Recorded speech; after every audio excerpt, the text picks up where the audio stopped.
সুপ্রিয় শিক্ষার্থীবৃন্দ, নিশ্চয়ই তোমরা ভালো আছো। ঢাকা কলেজ কর্তৃক অনলাইন ক্লাসে তোমাদেরকে স্বাগতম জানাচ্ছি, শুভেচ্ছা জানাচ্ছি। আজকের এই অনলাইন ক্লাসে আমি তোমাদের সাথে আছি মামুনুর রশিদ, প্রভাষক, ইসলামের ইতিহাস ও সংস্কৃতি বিভাগ, ঢাকা কলেজ, ঢাকা। আজকে ইসলাম ইতিহাসের প্রথম অধ্যায়ের আমরা নিয়ে আলোচনা করব। আজকের বিষয় হচ্ছে প্রাক ইসলামী যুগ ও আইয়ামে জাহেলিয়া। আমরা যে অধ্যায়টি নিয়ে আলোচনা করব সেই অধ্যায়টি হচ্ছে, আলোচনা করলে আমরা যে বিষয়গুলো জানতে পারব সেটি হচ্ছে প্রাক ইসলামী যুগকে কোন সময়কালকে বলা হয় এবং আইয়ামে জাহেলিয়া বলতে আমরা কি বুঝে থাকি। আর আইয়ামে জাহেলিয়ার সময়কাল সম্পর্কে যে বিভিন্ন ঐতিহাসিক মতামত উল্লেখ করেছেন সেই বিষয়টিকে আমরা জানার চেষ্টা করব এবং হযরত মহানবী সাল্লাল্লাহু আলাইহি ওয়াসাল্লামের তার জন্মের পূর্বের যে সময়কালকে আইয়ামে জাহেলিয়া বলার তাৎপর্য কি, আমরা এই বিষয়গুলোকে জানার এবং বোঝার চেষ্টা করব। তোমরা জানো 570 খ্রিস্টাব্দে মহানবী সাল্লাল্লাহু আলাইহি ওয়াসাল্লাম পৃথিবীতে আগমন ঘটেন। তার আগমনের পূর্বে যে বিশাল একটি সময়কাল, এই সময়কালকেই মূলত আইয়ামে জাহেলিয়া বা প্রাক ইসলামী যুগ বলে অবহিত করা হয়। যখন আরব সহ গোটা বিশ্বে ছিল একটি অন্ধকার বলে বা একটি জাহিলিয়ার যুগ বলে অভিহিত করা হতো, খ্রিস্টীয় ষষ্ঠ শতাব্দীর কিছু পূর্বে বা ষষ্ঠ শতাব্দীর শুরু হতে সমস্ত পৃথিবী অজ্ঞতার চরম সীমায় পৌঁছেছিল। আরব ভূখণ্ডেও এই অজ্ঞতা, কুসংস্কার একটি সয়লাভ হয়ে গিয়েছিল। আইন কানুন, নিয়ম শৃঙ্খলা, নীতি নৈতিকতার কোনো বালাই সেখানে ছিল না। ঝগড়া বিবাদ আর অরাজকতা এটি ছিল মানুষের স্বভাবে পরিণত হয়েছিল। লজ্জাহীনতা, বেহায়াপনা ও অশ্লীলতার সমাজ ভেসে গিয়েছিল। মাদকাসক্তি ও ব্যভিচার সমাজকে কলুষিত করেছিল। সেখানে নারী সমাজের কোনো অধিকার ছিল না এবং কন্যা সন্তানকে জীবন্ত হত্যা করা হতো। একত্ববাদ অর্থাৎ এক আল্লাহর কথা ভুলে গিয়ে নানা দেবদেবীর তারা পূজা করত। এভাবে করে দেখি গোত্রীয় শাসন এর মধ্যে সমাজ পরিচালিত হতো। মোট কথা নীতি, নৈতিকতা, শিক্ষা, সভ্যতা এবং মানবতা বোধ, ধার্মিকতার কোনো পরিবেশ সেখানে বিরাজমান ছিল না।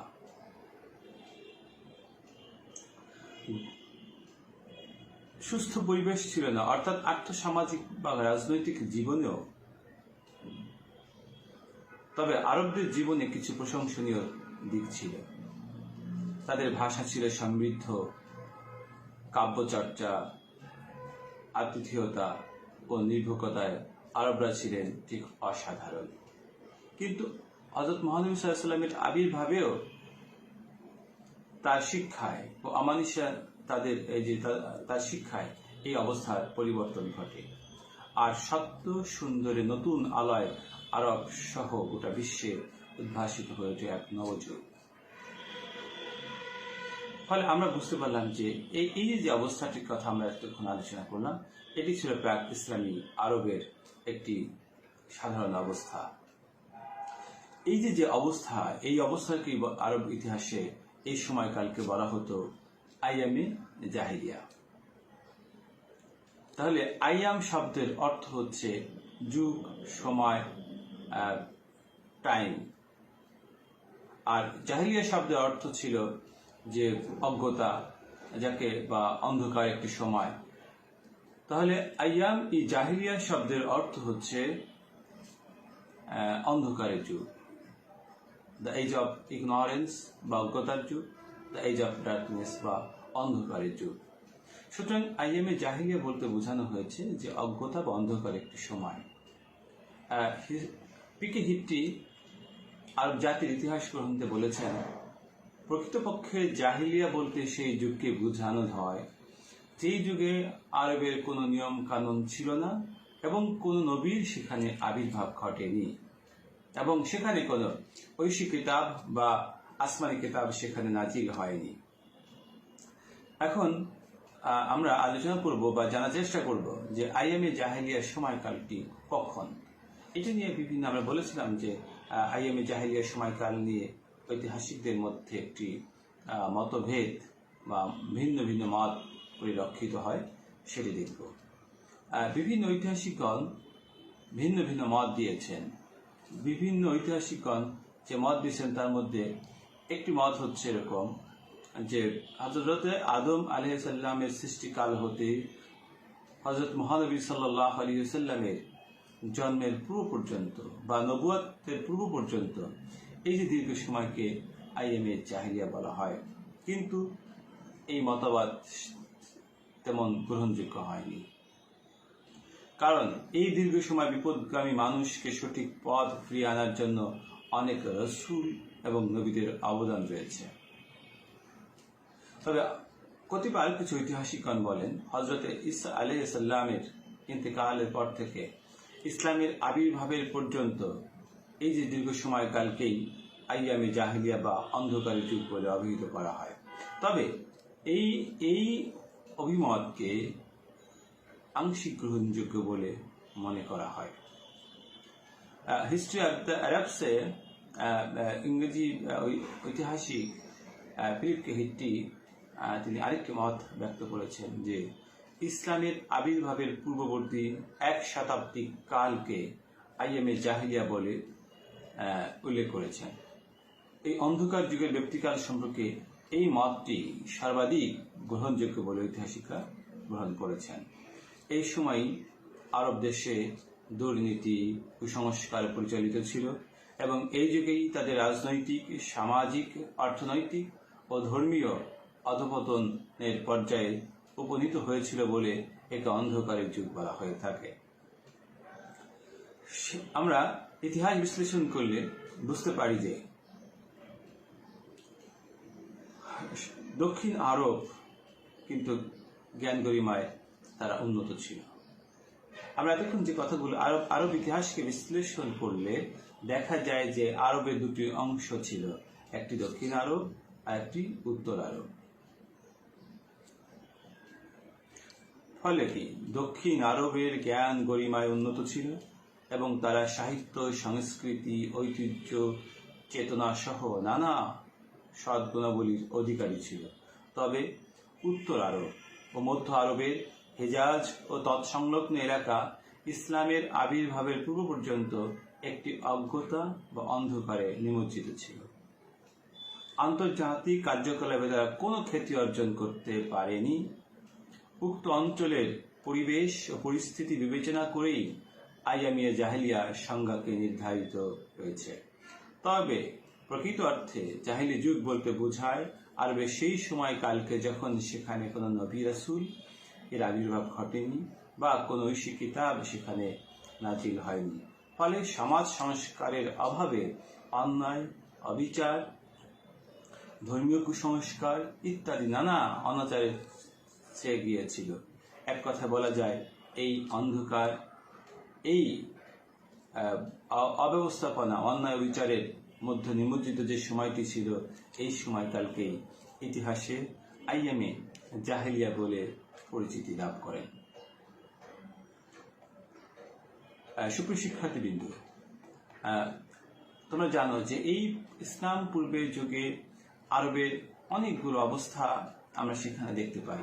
এই যে এতক্ষণ আলোচনা যে করলাম যে প্রফেট মহানবী সাল্লাল্লাহু আলাইহি সাল্লামের জীবনে কালের পূর্বের ইতিহাস যে অন্যায় অবিচার ছিল, তাহলে এই অন্যায় অবিচারগুলো কি ধরনের ছিল, কি নিয়ম নীতি তারা মানতেন না, সেগুলোকে যদি আমরা একটু ভিন্নভাবে বিভিন্ন অবস্থার মধ্য দিয়ে ফেলে আলোচনা করি, সেটি পরিষ্কার হবে যে আসলে মহান ইসলামের জন্মের আগের সমাজ ব্যবস্থা, রাজনৈতিক অবস্থা, ধর্মীয় অবস্থা, অর্থনৈতিক অবস্থাটি কেমন ছিল। আমরা যদি সেখানকার রাজনৈতিক অবস্থাটি আমরা দেখি যে মহানবী সাল্লাল্লাহু আলাইহি সাল্লামের জন্মের পূর্বে যে রাজনৈতিক অবস্থা যেটি ছিল সেটি কেমন ছিল। সেখানকার কেন্দ্রীয় শাসনের একটি অভাব ছিল। সেখানে অজ্ঞতার যুগে আরবদের রাজনৈতিক অবস্থা ছিল নানা দিক থেকে খুবই নৈরাশ্যজনক এবং চরম বিশৃঙ্খলাপূর্ণ। আরবে কোনো কেন্দ্রীয় শাসন না থাকায় তৎকালীন সাম্রাজ্যবাদী দুই পরাশক্তি রোমান ও পারস্যের একটি লোলুপ দৃষ্টির শিকার তারা হয়েছিল। উত্তর আরব রোমানদের এবং দক্ষিণ আরব ছিল পার্সিকদের কর্তৃত্ব বলায়। আবিসিনীয় আগ্রাসন দৃষ্টিও আরবকে সদাশঙ্কিত করে রেখেছিল। ইয়ামেনের দখলদার আবিসিনীয় খ্রিস্টান শাসক আব্রাহার বিশাল হস্তি বাহিনী নিয়ে পবিত্র কাবা শরীফ আক্রমণ এর প্রমাণ বহন করে। আরেকটি ছিল গোত্রতান্ত্রিক সেখানে শাসন ব্যবস্থা ছিল। সেখানে কেন্দ্রীয় শাসনের অভাবের ফলে তারা বহির্বিশ্বের দ্বারা কিন্তু আক্রান্ত হয়েছিল। আমরা তিনটি রাষ্ট্রের কথা কিন্তু বললাম যে এই তিনটি রাষ্ট্র কিন্তু তাদেরকে মানে একটা সদা শঙ্কিত করে রাখতেন। রোমান এবং পারস্য এবং আবিসিনীয় এই তিনটি অঞ্চল তাদেরকে মূলত তটস্থ করে রেখেছিল। আর সেখানে শাসন ব্যবস্থা ছিল, তবে সেটি ছিল গোত্রতান্ত্রিক। প্রাচীন গোত্রতান্ত্রিক শাসনই ছিল আরবদের রাজনৈতিক ব্যবস্থার মূল ভিত্তি। তাদের গোত্রপ্রীতি ও বন্ধন ছিল সুদৃঢ়। প্রত্যেক গোত্র একজন গোত্রপতি বা শায়েখ নির্বাচিত হতেন। প্রার্থীর বয়স, বংশ, গৌরব, মহানুভবতা, বীরত্ব, বিচার বুদ্ধি, বয়স, পদমর্যাদা ও আর্থসামাজিক দিক দিয়ে অগ্রসরতার দিক বিবেচনা করে গণতান্ত্রিক শায়েখ নির্বাচিত হতেন। গোত্রের গোত্রপতির প্রতি আনুগত্য ছিল অপরিহার্য। গোত্রের শাসনে কোনো সুনির্দিষ্ট বিধান কিন্তু সেখানে ছিল না। গোত্রপতিদের পরামর্শ সভার, যাকে আল মালা বলা হতো, মত অনুসারে শাসন, বিচার, যুদ্ধ ও অন্যান্য কার্যাবলী সেখানে সম্পাদন হতেন। সাধারণ সমস্যাগুলো দারুন নাদওয়া, যেখানে পরামর্শ সভা বলা হতো, যেটা পার্লামেন্ট মনে করা হতো গোত্রদের, সেই সভা আলোচনার মাধ্যমে সমাধান করা হতো। কাবা শরীফের কারণে মক্কা নগর ও নগরবাসী কুরাইশদের গুরুত্ব ছিল অপরিসীম। এ কারণে কুরাইশ গোত্রের বিভিন্ন শাখা প্রশাখা এবং পার্শ্ববর্তী আরো কিছু গোত্রের মধ্যে একটি মৈত্রী জোট বা গোত্র কমনওয়েলথে রূপ লাভ করেছিল। এই জোটের নেতাদের পরামর্শ অনুযায়ী একটি আন্তঃগোত্রীয় শাসন ব্যবস্থাও কিন্তু সেখানে গড়ে উঠেছিল। আমরা গোত্রীয় দ্বন্দ্ব কলহ কিন্তু সেখানে আমরা ভীষণভাবে লক্ষ্য করি। এ সময় কেন্দ্রীয় শাসন ব্যবস্থা না থাকায় গোত্রে গোত্রে কলহ দ্বন্দ্ব এক ভয়াবহ রূপ ধারণ করেছিল।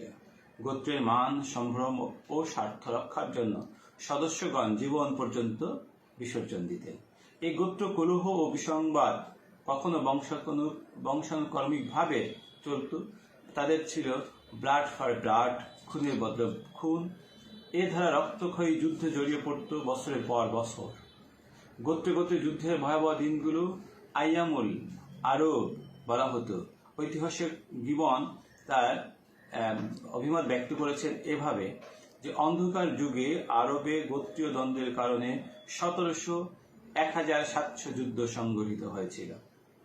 বসের যুদ্ধ, ফিজারের যুদ্ধ, বনুসের যুদ্ধ দীর্ঘস্থায়ী রক্তক্ষয়ী যুদ্ধের মধ্যে ছিল উল্লেখযোগ্য।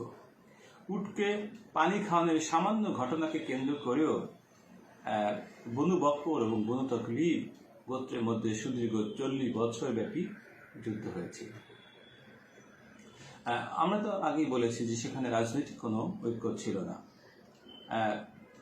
রাজনৈতিক ঐক্য কিছুই ছিল না সেখানে। গোটা আরব ছিল শতদা বিভক্ত। রাজনৈতিক বিশৃঙ্খলা, অনৈক্য, অস্থিরতা, নৈরাজ্য, সন্ত্রাসবাদ ছিল তাদের রাজনৈতিক জীবনের নিত্য নৈমিত্তিক ব্যাপার। এখানে মাইটিসাইড, জোরজার, মূল্যচার, এই ছিল একটি রাজনৈতিক দর্শন। আর এখানে আরেকটি ছিল মক্কা নগর রাষ্ট্রের একটা কনসেপ্ট তাদের মধ্যে পাওয়া যায়। তাহলে মক্কা নগর রাষ্ট্র কি বা মক্কা স্টেট কি বলা হতো? ধর্মীয় এবং বাণিজ্যিক গুরুত্বের কারণে মক্কা নগরে প্রাগশ রাজনৈতিক উন্মেষ ও নগর রাষ্ট্রের সূচনা হয়েছিল। কুরাইশ গোত্রপতিদের সমন্বয়ে গঠিত মালা বা মন্ত্রণা পরিষদ নামে একটি প্রতিষ্ঠান কর্তৃত্ব এই নগর রাষ্ট্রের প্রশাসন ব্যবস্থার পরিচালনা ও তদারকি করত। বিভিন্ন গোত্রের মধ্যে ভারসাম্য রক্ষা করা এবং পার্শ্ববর্তী অঞ্চলের বেদুইনদের সাথে মৈত্রীজোট গঠন করাও এই পরিষদের অন্তর্ভুক্ত ছিল বলে মনে করা হতো। তাহলে আমরা দেখলাম যে আমরা প্রাক ইসলামিক যুগের যে রাজনৈতিক এবং প্রশাসন ব্যবস্থায় এই ধরনের পরিবেশ পরিস্থিতি সেখানে উল্লেখ করার মতো ছিল। তাহলে আমরা যদি সর্বোপরি আলোচনার একটি সামারি করে থাকি যে প্রাক ইসলামী যুগ বলতে আমরা কোন অংশকে বুঝে থাকি, যে প্রফেট মহানবী সাল্লাল্লাহু আলাইহি ওয়াসাল্লামের পৃথিবীতে আগমনের পূর্বে যে সময়কালটি ছিল, এই সময়কালটি মূলত প্রাক ইসলামী যুগ বলে অভিহিত করা হয়। এবার এই যে মহানবী সাল্লাল্লাহু আলাইহি ওয়াসাল্লাম এর আগমনের পূর্বের সেই সময়কালে যে আমরা অবস্থাটা দেখলাম, সমাজ জীবন, রাজনৈতিক জীবন, অর্থনৈতিক জীবন একটি কলুষিত জীবনে সেখানে নিমজ্জিত ছিল। মহানবী সাল্লামের অনেকে আবার এটা বলার চেষ্টা করেছেন যে মহানবী সাল্লাল্লাহু আলাইহি ওয়াসাল্লাম নবুয়তের পূর্ব পর্যন্ত সময়কালও কিন্তু একটি এই অবস্থা বিরাজমান ছিল। তবে এটি দিবালোকের মধ্যে স্পষ্ট যে মহানবী সাল্লাল্লাহু আলাইহি ওয়াসাল্লামের আগমনের পর পৃথিবীতে একটি নতুন দিশা, নতুন পথ তারা সেখানে পেয়েছিল এবং একটি মানুষের মধ্যে একটি শান্তি বিরাজমান হয়েছিল। তো এই সময় যে রাজনৈতিক অবস্থা, সামাজিক অবস্থা ইত্যাদি ছিল, আমরা পরবর্তী ক্লাসগুলোতে আলোচনা করার চেষ্টা করব সেখানে সামাজিক, অর্থনৈতিক, ধর্মীয় অবস্থাটা কি ছিল। আশা করব সেই জায়গাতে আমাদের এই বিষয়টি আরো ক্লিয়ার এবং স্পষ্ট হবে। আজকে তোমরা এই পর্যন্তই। ভালো থাকো, সুস্থ থাকো, তোমাদের সুস্থতা কামনা করি এবং তোমাদের ভবিষ্যৎ মঙ্গল হোক এই কামনা করে আজকে এই ক্লাসটি এখানে শেষ করছি। সবাইকে ধন্যবাদ।